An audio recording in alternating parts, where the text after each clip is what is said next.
Metode penelitian berarti kalau misalnya pelajarannya adalah metodologi, berarti ilmu tentang metode, ilmu tentang cara. Artinya dalam hal melakukan kegiatan penelitian ada caranya. Ada cara melakukan penelitian, ada juga cara menganalisis, mengolah data penelitian, ada juga cara melaporkan data penelitian. Jadi beberapa hal itulah yang akan kita bahas. Penelitian ilmiah nanti yang Anda akan lakukan ketika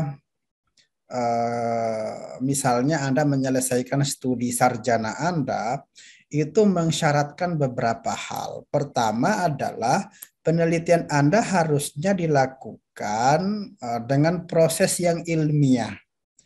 Proses ilmiah yang dimaksud sebenarnya lebih fokus pada penelitian yang sesuai dengan kaidah, sesuai dengan metodenya. Ada langkah-langkah yang harus dilakukan oleh peneliti. Langkah-langkah tersebut tidak bisa dicampur adukan atau tidak bisa diacak sesuai dengan urutannya.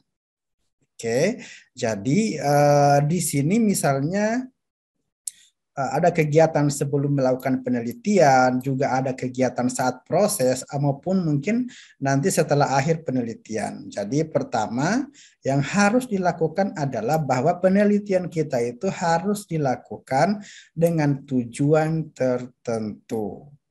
Kemarin kita pernah membahas bahwa tujuan penelitian itu sesuai dengan rumusan masalah. Kalau tujuan penelitiannya ada 3, ada 2, maka kalau rumusan masalahnya ada 2 atau ada 3, maka tujuan penelitian mengikut pada apa yang menjadi rumusan masalah. Jadi tujuan penelitian itu ada 2 jenis. Pertama ada tujuan ilmiah, yang tujuannya adalah untuk mengetahui sesuatu tetapi hasilnya tidak dapat dimanfaatkan secara langsung. Artinya dia hanya berupa pengetahuan teoritis. Itulah tujuan ilmiah. Kemudian ada tujuan praktis, adalah tujuan penelitian yang bisa dimanfaatkan secara langsung oleh masyarakat atau oleh peneliti itu sendiri. Jadi sifatnya bukan hal teoritis. Biasanya tujuan praktis itu tersimpulkan dalam rekomendasi. Misalnya Anda mau penelitian tentang apa ya?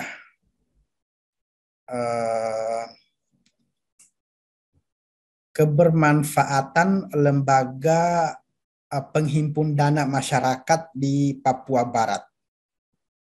Nanti Anda akan menguraikan manfaatnya 1, 2, 3, dan seterusnya. Itu adalah tujuan ilmiah. Berikutnya tujuan praktisnya adalah Anda bisa merekomendasikan bahwa karena dengan banyaknya manfaat yang diuraikan dan ditemukan dalam penelitian ini, maka masyarakat hendaknya memanfaatkan sumber pendanaan ekonomi berbasis keumatan untuk dapat dijadikan sebagai mitra dalam usaha atau misalnya dalam hal lain-lain. Jadi begitu. Jadi ada tujuan penelitian ilmiah, ada tujuan penelitian praktis. Ilmiah itu sifatnya teoritis dan praktis sifatnya adalah kasus nyata dan yang implementatif, artinya bisa langsung terimplementasi dari hasil penelitian kita. Berikutnya, penelitian dilakukan untuk menjawab pertanyaan penelitian. Jadi di rumusan masalah penelitian kita itu ada pertanyaan penelitian. Yang kemarin saya sampaikan yang sifatnya misalnya apakah terdapat pengaruh, apakah ada hubungan. Jadi penelitian kita itu dilakukan untuk menjawab pertanyaan penelitian itu, rumusan masalah itu. Misalnya penelitian kita, apakah terdapat hubungan Saya agak sedikit lupa-lupa judul yang disampaikan kemarin dalam tugasnya itu. Misalnya, apakah terdapat hubungan antara daya beli dengan apa namanya ya, kenaikan harga bahan pokok begitu. Jadi fokus kita adalah mencari apakah ada hubungan atau tidak. Tidak sampai meluas ke hal-hal yang lain. Kita hanya ingin membuktikan bahwa kita ingin menjawab pertanyaan penelitian itu. Tidak fokus pada hal-hal lain. Ingat bahwa penelitian itu adalah hanya untuk menjawab rumusan masalah. Jangan ambil yang lain-lain, fokus yang lain-lain. Anda membuktikan hubungan, tapi Anda membahas wawancara si A, wawancara si B, yang notabene misalnya tidak bisa dijadikan bahan rujukan untuk membuktikan apakah hal itu berpengaruh punya hubungan atau tidak untuk menjawab rumusan masalah. Berikutnya dilakukan secara sistematik. Sistematik itu artinya terurut sesuai dengan kaidahnya. Oke, jadi penelitian itu awalnya begini. Pertama adalah dimulai dari observasi kasus atau fenomena. Jadi penelitian itu nggak bisa langsung diambil, oh pokoknya ini judul saya. Tidak. Semua penelitian itu adalah penelitian yang berawal dari fenomena, dari masalah. Jika penelitian Anda tidak berangkat dari masalah, maka nanti hasilnya tidak dapat digunakan. Oke, jangan sampai misalnya masalahnya Anda karang sendiri. Jadi pastikan bahwa masalah yang Anda teliti adalah masalah real di lapangan yang Anda temukan dan Anda ingin selesaikan. Itu adalah penelitian yang bagus. Jadi misalnya di sini ada perbedaan hasil penelitian, research gap, atau perbedaan teori, atau misalnya perbedaan teori. Nah, pertama, ada beberapa hal yang menjadi dasar berpikir dalam hal pengambilan masalah penelitian. Pertama adalah kita melihat masalah sesuai hasil observasi. Oke, kita melihat masalah di lapangan seperti ini, oke, kita teliti. Itu namanya adalah penelitian kuantitatif berbasis penelitian lapangan.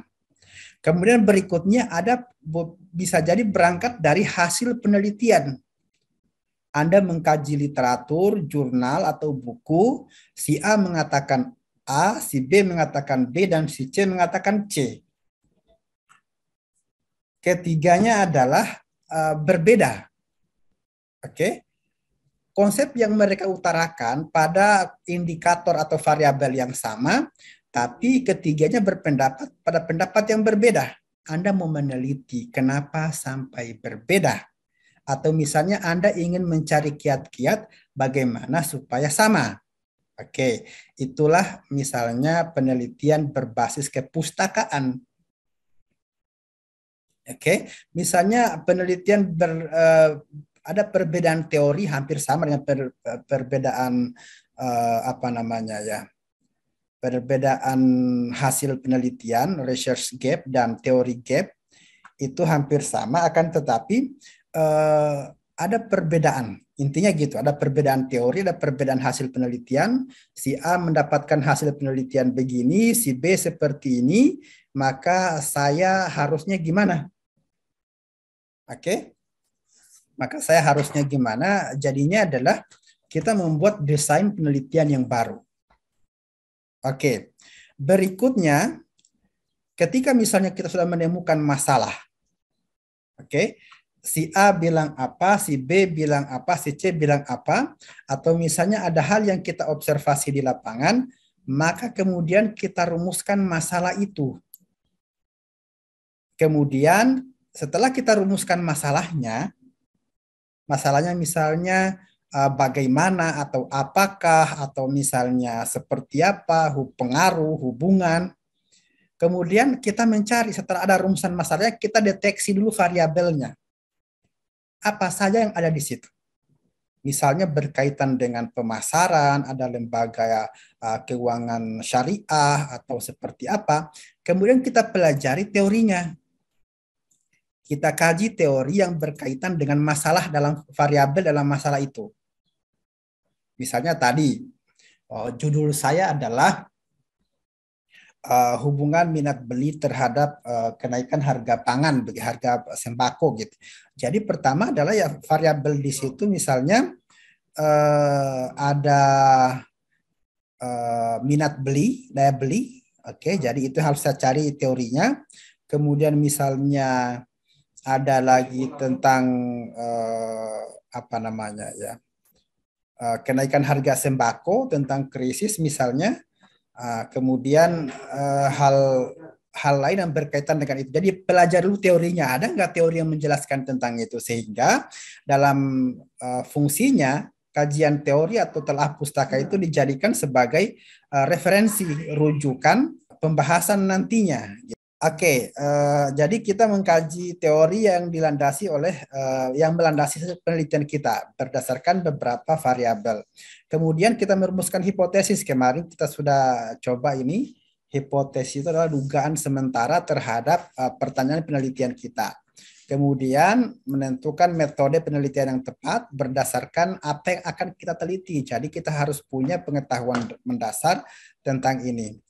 Kemudian berikutnya observasi, pengumpulan data, kemudian melakukan olah data penelitian, mengkaji secara mendalam hasil penelitian dengan diintegrasikan dengan konsep ilmu yang sebelumnya.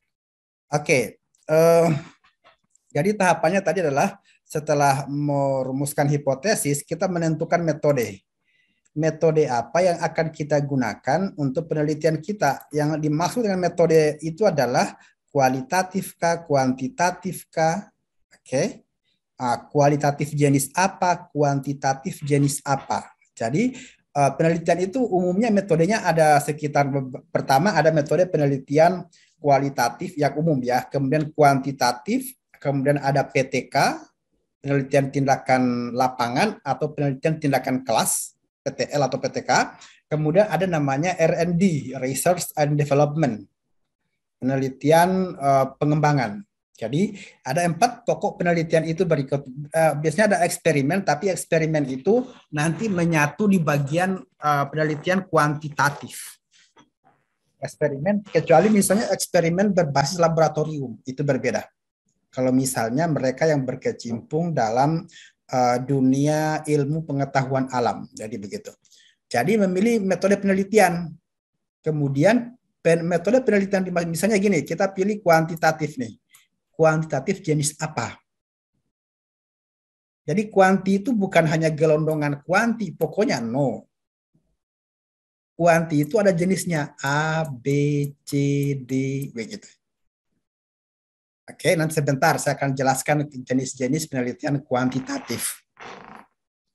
Kemudian ketika telah ditentukan metodenya, maka dilakukan pengumpulan data. Nah, pengumpulan data ini menggunakan instrumen, alat untuk mengumpul data. Wawancara kah, kuesioner kah, atau semacamnya. Kemudian dilakukan olah data, olah ya. Jadi setelah diperoleh data, setelah diambil datanya, diolah datanya dengan hitungan yang tepat melalui aplikasi atau misalnya hitungan manual. Berikutnya, setelah kita dapatkan olahan datanya, kita mengkaji mendalam hasil-hasil penelitian berkaitan dengan hasil penelitian kita. Maksudnya adalah kita membandingkan. Misalnya gini, setelah kita olah datanya, ini kita menyimpulkan hasil akhirnya adalah tidak ada hubungan yang erat antara minat beli masyarakat terhadap kenaikan harga sembako. Dalam artian tidak berpengaruh apa-apa. Mau naik harga sembako, mau turun harga sembako, masyarakat tetap saja beli. Kesimpulan kita seperti itu. Kemudian kita cari sumber penelitian lain. Kalau misalnya berbeda, penelitian si A berbeda dengan kita, si C berbeda dengan kita, dan mungkin hanya kita yang berbeda dengan mereka, maka ini perlu ditelisik kembali apakah misalnya penelitian kita tepat atau tidak. Kalau misalnya sudah tepat, berarti perlu rasionalisasi. Kenapa bisa berbeda? Si A misalnya menyatakan dia ada hubungannya karena penelitiannya dilakukan di kalangan di daerah yang ekonomi menengah ke atas, sehingga tidak tidak berpengaruh terhadap daya beli karena mereka punya uang begitu. Kalau misalnya sementara saya lakukan di Papua, di mana ekonominya adalah menengah ke bawah, kemudian untuk daya beli terhadap sembako misalnya kurang karena mereka beralih ke bahan makanan pokok lainnya yang tersedia di alam. Misalnya kemarin mereka makan beras, kemudian beralih ke sagu atau singkong. Jadi ketika misalnya sama, maka penelitian terdahulu itu menguatkan penelitian kita. Tapi ketika berbeda, maka kita perlu rasionalisasi. Kenapa bisa berbeda? Jadi gitu. Oke, kemudian penelitian yang bagus itu juga adalah dirancang dengan baik.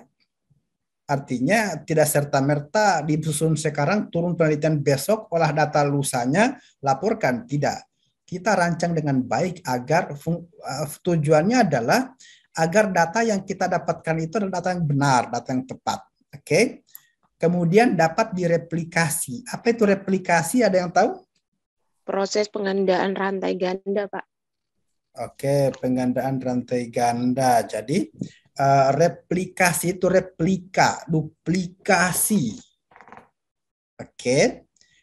Artinya penelitian kita itu kita bisa diuji coba oleh orang lain.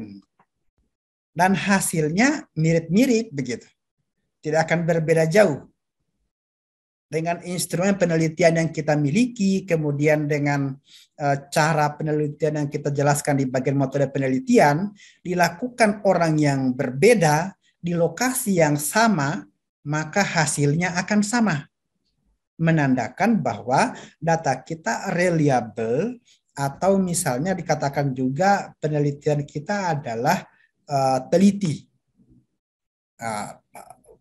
Yang dihindari adalah ketika penelitian kita dengan metode yang sama, lokasi sampel penelitian yang sama, ternyata hasilnya berbeda.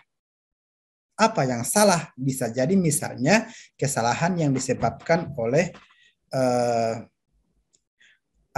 aktivitas pengambilan data kita. Oke. Jadi di sini dikatakan bahwa harus dapat direplikasi oleh peneliti lain atau penelitian selanjutnya sehingga hasil penelitian dapat direview perbedaan dan perkembangannya. Oke, kemudian memiliki originalitas. Origin, tahu origin? Keaslian. Originality.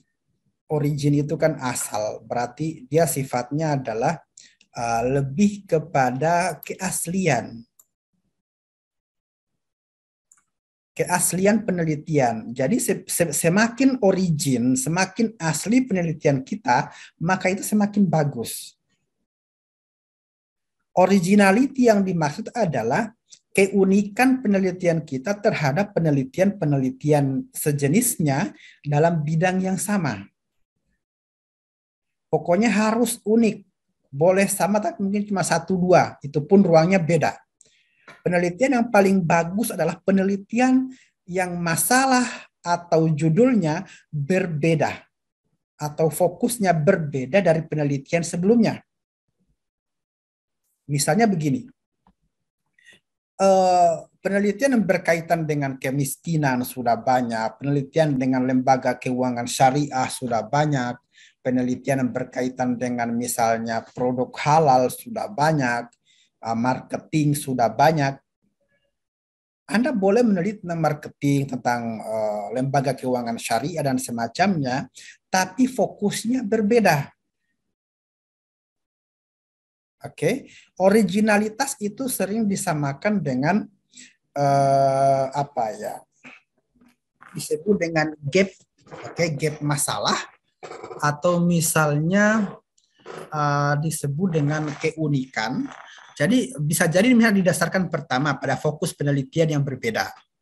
Kemudian yang kedua bisa jadi perbedaan itu tampak di lokasi misalnya yang berbeda juga. Lokasi penelitian yang berbeda.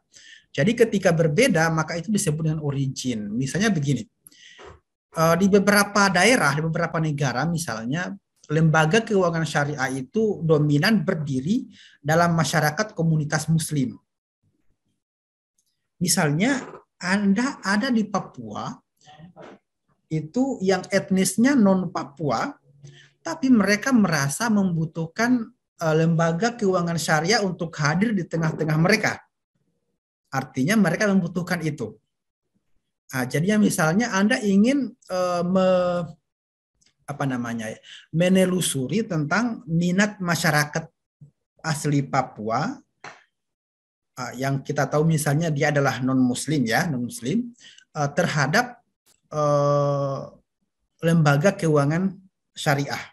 Ini kan unik, belum ada misalnya yang meneliti tentang itu. Jadi kita angkat. Jadi itu memang kita anggap itu origin asli, belum ada penelitian yang sejenisnya.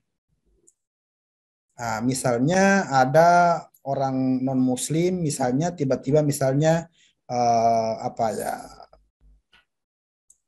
dia tercatat sebagai nasabah dalam lembaga keuangan syariah, misalnya di BMT atau misalnya di bank-bank yang syariah, jadi BSI atau sejenisnya. Artinya dia merasa nyaman misalnya dengan konsep lembaga keuangan syariah tersebut dan dia rasa bagus, jadinya dia di situ. Jadi kita ingin teliti bagaimana sih minat mereka, apa persepsi mereka. Nah, jadi maksudnya originalitas belum ada yang melakukan penelitian yang sama tentang itu. Oke, jadi kita berupaya memang penelitian kita itu harus origin, harus asli, tidak duplikat, apalagi copy paste dari penelitian orang lain. Kemudian penelitian yang baik itulah penelitian yang dikomunikasikan dengan cara ilmiah. Oke. Jadi harus dapat dikomunikasikan dengan cara ilmiah. Artinya dikomunikasikan yang dimaksud itu adalah pertama, ditulis dalam laporan, baik itu jurnal penelitian maupun skripsi, ditulis dengan cara yang ilmiah sesuai dengan pedoman penulisan karya ilmiah yang ada di masing-masing institusi. Jadi sebisa mungkin laporannya maupun publikasinya itu disusun secara ilmiah mengikuti kaidah. Oke, ini yang saya maksud. Jenis penelitian kuantitatif. Oke. Jadi ada banyak hal yang berkaitan dengan penelitian kuantitatif. Kalau penelitian kuantitatif kan kemarin sudah jelaskan, yaitu penelitian yang sifatnya ada angka-angkanya. Tapi ibaratnya adalah dia punya spesifikasi lagi turunan. Jenis penelitian kuantitatif model apa dia? Jadi ada penelitian kuantitatif jenis eksploratif. Apa itu eksploratif? Bertujuan untuk menemukan ilmu pengetahuan baru dalam bidang tertentu. Artinya adalah ilmu yang diperoleh adalah memang origin, betul-betul baru. Belum pernah diketahui oleh orang lain. Apakah betul penelitian Anda bisa masuk dalam penelitian ini? Yang memang orang lain belum pernah buat ini dan Anda adalah orang pertama. Itu sifatnya eksploratif, menggali. Atau misalnya ada yang pernah meneliti tentang ini tapi tidak sampai di titik tertentu. Anda mau sampai pada titik itu. Itu juga adalah penelitian eksploratif, kuantitatif eksploratif. Jadi sifatnya dia memberikan penjelasan mengenai konsep yang digunakan dalam penelitian. Jadi sama sifatnya adalah untuk menjawab pertanyaan dalam rumusan masalah.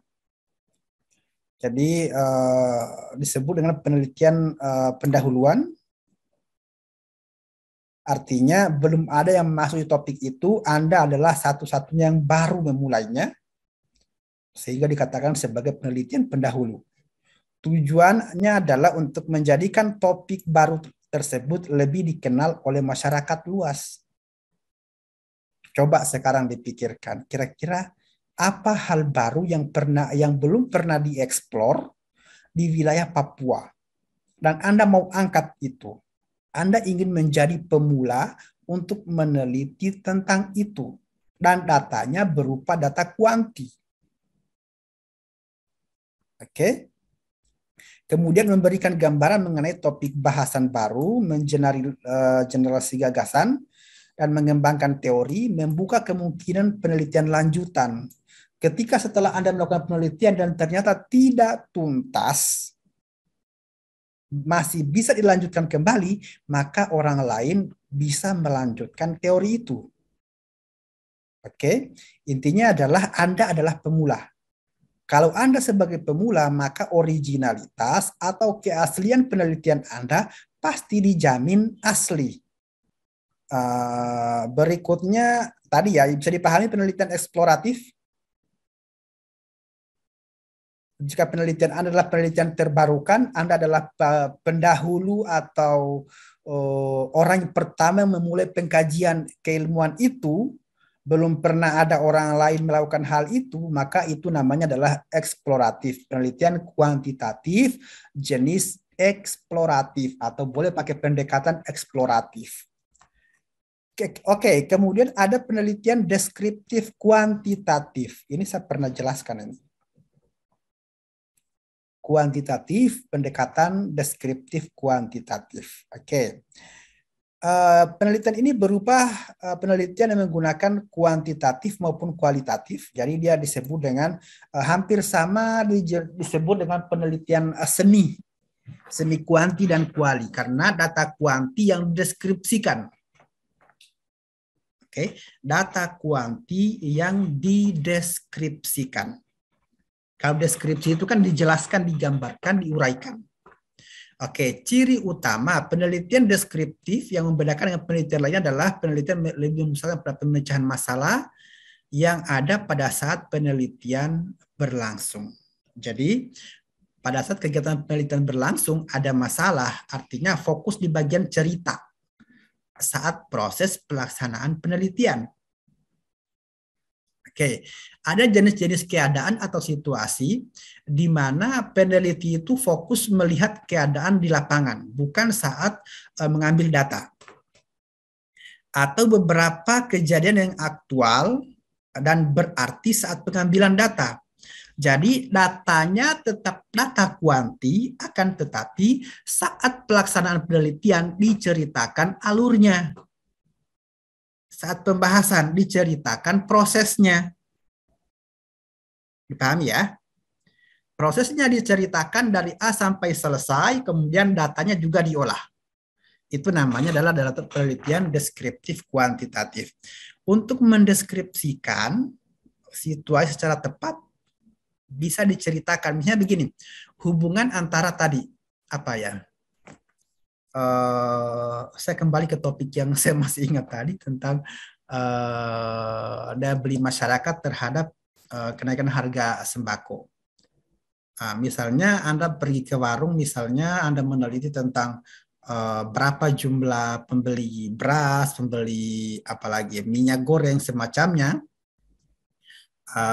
dalam 1 bulan terakhir sebelum dan sesudah kenaikan harga bahan pokok misalnya.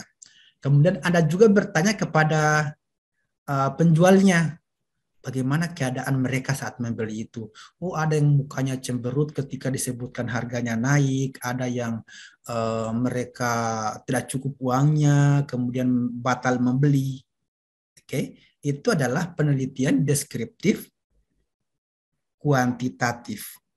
Ada proses yang kita ceritakan, yang menggambarkan keadaan yang sebenarnya, bukan hanya fokus di data. Oke? Bukan hanya fokus di data, tapi kita ingin menggali beberapa hal yang berkaitan dengan topik kita. Beda dengan saya jelaskan tadi, saya katakan dengan fokus penelitian bahwa harus fokus menyelesaikan masalah. Akan tetapi, pada bagian yang ini, memang kita fokus menyelesaikan masalah, tapi kita ingin tahu akar masalahnya apa. Bagaimana proses masalah itu bisa terjadi. Bukan untuk mencari hubungan antara variabel bebas dan variabel terikat saja, kan, tetapi untuk membandingkan 2 variabel atau lebih untuk menemukan sebab akibat. Akibatnya, mereka nggak punya uang mereka itu. Oke? Mudah-mudahan bisa dipahami. Itu adalah penelitian deskriptif kuantitatif. Jadi jangan lagi deskriptif itu cerita lain, kuantitatif cerita lain, tidak. Ini artinya data kuanti yang dalam prosesnya kita deskripsikan. Penelitian jenis deskriptif kuantitatif merupakan penelitian untuk memberikan jawaban terhadap suatu masalah untuk mendapatkan informasi yang luas. Jadi kita hanya ingin perluas aja informasi yang berkaitan dengan variabel penelitian kita dengan menggunakan tahapan-tahapan kuantitatif. Oke. Kemudian penelitian korelasional. Jadi penelitian kuantitatif jenis korelasional adalah penelitian untuk mengetahui hubungan dan tingkat hubungan antara dua variabel. Oke, atau lebih dan apakah tanpa ada upaya untuk mempengaruhi variabel tersebut sehingga tidak terdapat manipulasi variabel. Maksudnya adalah kita punya dua variabel tadi. Pertama misalnya kita ke rumusan masalah kedua tentang hubungan minat beli terhadap desain produk. Jadi ada minat beli, ada desain produk. Ada dua variabel di situ. Kita ingin cek apakah ada hubungan antara keduanya. Dengan misalnya jenis nanti kita korelasikan pembelinya misalnya kalau desainnya seperti ini jarang dibeli, desain seperti ini sering dibeli, padahal isinya sama misalnya gitu. Oke, tanpa ada aktivitas untuk mempengaruhi variabel tersebut. Jadi variabel itu biarkan sendiri, kita tidak manipulasi terlalu banyak. Oke, kita hanya ingin menguji apakah ada hubungan atau tidak. Tidak pakai rasionalisasi. Gitu. Dengan mengetahui tingkat hubungan antar variabel, peneliti dapat dikembangkan sesuai tujuan penelitian. Okay? Penelitian korelasional menggunakan instrumen menentukan apakah dan tingkat apa terdapat hubungan antara dua variabel. Apakah terdapat hubungan? Seberapa besar hubungan? Itu namanya penelitian korelasional. Nanti olahan datanya nanti pakai uji korelasi juga. Ada RXY, ada variabel X, variabel Y. Kita uji korelasinya berapa. Oke. Kemudian berikutnya ada penelitian kuantitatif jenis kausal komparatif. Kausal komparatif artinya perbandingan sebab akibat. Oke. Penelitian kausal komparatif disebut penelitian ex post facto. Oke, itu diambil dari bahasa Latin, artinya adalah setelah fakta, ex post facto. Hal ini mengandung arti bahwa data yang dikumpulkan setelah fenomena kejadian diteliti berlangsung. Sudah selesai kejadiannya, kegiatannya, baru diteliti. Oke. Penelitian ini tidak ada intervensi langsung. Jadi karena sudah selesai kejadiannya, maka kita tidak bisa mengintervensi. Kita hanya mengambil data yang ada. Karena kejadiannya telah berlangsung. Dalam artian ini adalah penelitian real. Peneliti tidak punya kontribusi untuk merubah keadaan. Karena keadaannya sudah selesai. Dia hanya bisa mengambil data tentang itu. Jadi dia tidak bisa manipulasi. Misalnya begini, kita ingin meneliti tentang perkembangan UMKM sebelum COVID-19. Kan COVID-19 sekarang. Bahkan sudah mau selesai. Kita meneliti sebelum COVID. Jadi kita tidak akan punya akses untuk merubah keadaan sebelum COVID. Karena masanya sudah lewat. Oke. Penelitian kausal komparatif itu penyelidikan empiris yang sistematis, di mana peneliti atau ilmuwan tidak mengendalikan variabel bebas. Oke, karena eksistensi variabel tersebut telah terjadi. Atau misalnya variabel itu tidak bisa dimanipulasi. Pokoknya seperti itu adanya. Oke. Meskipun demikian, penelitian korelasi dan kausal komparatif itu punya perbedaan. Oke, pertama misalnya kalau penelitian korelasi itu tidak mengidentifikasi atau membedakan antara variabel bebas dengan variabel terikat. Jadi dia tidak bisa membedakan, dia hanya melihat ada hubungan atau tidak. Kalau dalam penelitian komparatif itu berusaha mengidentifikasi hubungan sebab akibat. Ada hubungan sebab akibat dan dalam hubungan variabel kompleks dibedakan antara variabel bebas dan variabel terikat. Jadi ada pembeda variabel bebas dan variabel terikatnya. Kemudian dia juga fokus menelusuri sebab akibatnya. Tidak hanya misalnya ada hubungannya, selesai. No, ada hubungan, ada sebab kenapa sampai misalnya minat, kenapa sampai desain produk mempengaruhi minat. Akibatnya nanti apa? Oke, jadi itu. Ada kemudian penelitian kuantitatif jenis penelitian tindakan. Penelitian yang diawali dengan rencana tindakan, tindakan observasi, dan refleksi. Artinya adalah penelitian ini itu adalah penelitian yang direncanakan, di mana peneliti berkontribusi. Peneliti berkontribusi terhadap keadaan, data sebelum dan data sesudah. Misalnya, Anda ingin melihat efektivitas sosial, misalnya begini, efektivitas pendampingan zakat kepada masyarakat Kokoda. Misalnya itu. Efektivitas nanti itu adalah ujinya pakai uji statistik. Uji post dan pre. Akan tetapi ada aktivitas pendampingan. Artinya peneliti turut ikut mendampingi. Atau peneliti melihat orang lain melakukan pendampingan.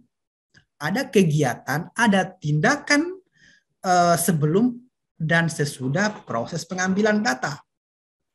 Kita ingin membandingkan sebelum dan sesudah. Artinya antara sebelum dan sesudah ada tindakan atau ada intervensi.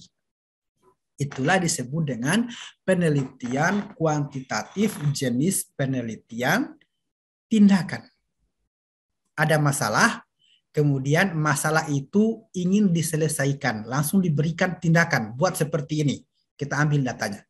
Oke, kemudian ada penelitian kuantitatif jenis penelitian eksperimen. Oke, penelitian ini merupakan penelitian yang dimaksudkan untuk mengetahui ada tidaknya akibat dari sesuatu yang dikenakan perlakuan pada objek yang diteliti. Oke, ada tidak akibatnya, ada eksperimen, hampir mirip dia dengan penelitian tindakan. Akan tetapi pada penelitian eksperimen itu adalah peneliti melakukan intervensi untuk melihat sebab akibatnya. Ada, kalau tadi ada yang sebab akibat, kemudian kita tidak bisa melihat keadaannya, kalau ini adalah ada intervensinya, di mana peneliti melakukan eksperimen atau percobaan. Penelitian eksperimen mencoba meneliti ada tidaknya hubungan sebab akibat. Untuk membuktikan, sifatnya adalah kalau penelitian eksperimen itu untuk membuktikan. Oke, misalnya Anda ingin membuktikan respon masyarakat terhadap, misalnya respon masyarakat terhadap desain mata uang baru, bukan mata uang sih namanya, ada kan kemarin uang kertas yang dikeluarkan model baru tuh. Kita ingin mengetahui persepsi mereka. Jadi kita berikan mereka ada eksperimen di mana misalnya kita sodorkan dua jenis uang seratusan ribu yang lama dengan yang baru, mana mereka suka. Strategi langkah penelitian eksperimen pada dasarnya sama dengan langkah-langkah penelitian sebelumnya. Calon peneliti mengadakan studi literatur dulu untuk menemukan masalah, kemudian mengadakan identifikasi dan rumusan masalah, merumuskan batasan ilmiah, batasan variabel, juga hipotesis, menyusun rencana eksperimen, mengidentifikasi semua variabel non-eksperimen yang sekiranya akan mengganggu Kalau misalnya ada variabel lain yang kita anggap ini berkontribusi atau mengganggu, kita coba nanti apakah melibatkannya atau mengabaikannya. Jadi gitu. Kemudian memilih desain model eksperimen. Ada nanti eksperimen, ada kuasi eksperimen, ada eksperimen campuran, banyak lagi jenisnya. Nanti kita pelajari.